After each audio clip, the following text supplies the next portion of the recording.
જગત જમાદારના પદ પર બિરાજ્યા બાદ ડોનાલ્ડ ટ્રમ્પ એક પછી એક ધડાધડ નિર્ણય લઈ રહ્યા છે.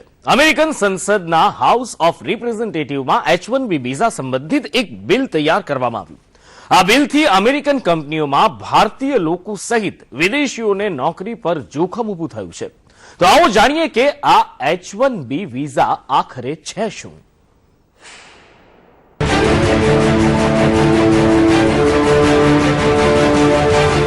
અમેરિકાના નવા રાષ્ટ્રપતિ બન્યા પછી ડોનાલ્ડ ટ્રમ્પ ચૂંટણી પ્રચારમાં કરેલા વાયદાઓને પૂર્ણ કરવાની કામગીરી હાથ ધરી છે. અમેરિકા સહિત સમગ્ર દુનિયામાં વિરોધનો સામનો કરી રહેલા ટ્રમ્પે સૌ પહેલા 7 મુસ્લિમ દેશના પ્રવેશ પર પ્રતિબંધ મૂક્યો અને તેના થોડા જ દિવસોમાં સૌથી મોટું પગલું H-1B વિઝા સંબંધિત એક બિલ તૈયાર કર્યું છે. ટ્રમ્પે ચૂંટણી પ્રચારમાં અમેરિકન નાગરિકોની રોજગારીમાં વધારો કરાશે એવો એક વાયદો કર્યો હતો અને આ જ વાયદાને પૂર્ણ કરવા માટે ટ્રમ્પ સરકાર H-1B વિઝા સંબંધિત એક બિલ રજૂ કરવા જઈ રહી છે. આ બિલથી અમેરિકામાં રહેતા મૂળ ભારતીય લોકોને નોકરી બાબતે ઘણી મુશ્કેલીઓ પડી શકે છે. નવા બિલ અનુસાર H-1B વિઝા હોલ્ડરની ઓછામાં ઓછી સેલેરી $1,30,00,000 અંદાજે 88 લાખ રૂપિયા હોવી ફરજિયાત રહેશે. આ સેલેરી હાલમાં લાગુ લઘુત્તમ વેતનના બમણા કરતા પણ વધુ છે. હાલમાં H-1B વિઝા હોલ્ડરની ઓછામાં ઓછી સેલેરી $60,000 અંદાજે 40 લાખ છે.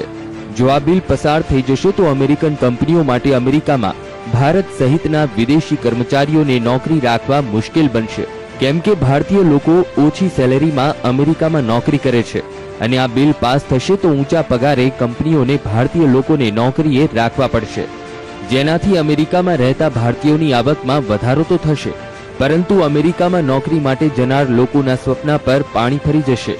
H-1B વિઝા બિલ પસાર થઈ જશે તો સૌથી વધારે નુકસાન મૂળ ભારતીય લોકોને થશે, જેઓ અમેરિકામાં જઈને રોજગારી મેળવવા ઈચ્છે છે. H-1B વિઝા પર ભારતીય IT પ્રોફેશનલ્સ અમેરિકા જઈને કામ કરે છે. જેથી આ બિલ પાસ થશે તો IT પ્રોફેશનલ્સની નોકરી પર ખતરો ઊભો થઈ શકે છે. ડોનાલ્ડ ટ્રમ્પ એડમિનિસ્ટ્રેશનને મોટા પ્રમાણમાં ઇમિગ્રેશન રિફોર્મ કરી રહ્યા છે. જે H-1B વિઝા બિલ ટ્રમ્પ સરકાર રજૂ કરવા જઈ રહી છે તેની તમામ તૈયારીઓ સરકાર દ્વારા કરી દેવામાં આવી હોવાનું સૂત્રોનું કહેવું છે. આ બિલને રજૂ કરવા માટે H-1B વિઝાના નવા નિયમો માટે કેલિફોર્નિયાની સાંસદ જોએ લોફગ્રેને the high skilled integrity and fairness act 2017નું બિલ રજૂ કર્યું છે. આ બિલમાં લઘુત્તમ પે કેટેગરીને હટાવી દેવામાં આવી છે. આ કેટેગરીને વર્ષ 1989માં લાગુ કરવામાં આવી હતી. આ નિયમ હેઠળ H-1B વિઝા હોલ્ડર્સને લઘુત્તમ $60,000 સેલેરી આપવાનો નિયમ હતો.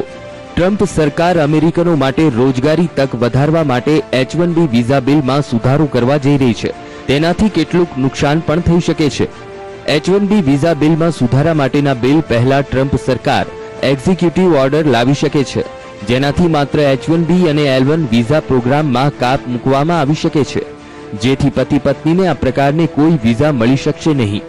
આ પ્રોગ્રામને ઓબામા એડમિનિસ્ટ્રેશને શરૂ કર્યો હતો.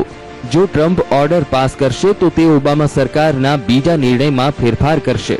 આ પહેલા ટ્રમ્પે ઓબામાના હેલ્થ કેર પ્રોગ્રામને રદ કરી દીધો હતો. આમ ટ્રમ્પના વધુ એક નિર્ણયની સીધી અસર અમેરિકામાં કમાણી કરવા આવનાર ભારતીયો અને વિદેશીઓ પર થઈ શકે છે. બ્યુરો રિપોર્ટ, સંદેશ ન્યૂઝ.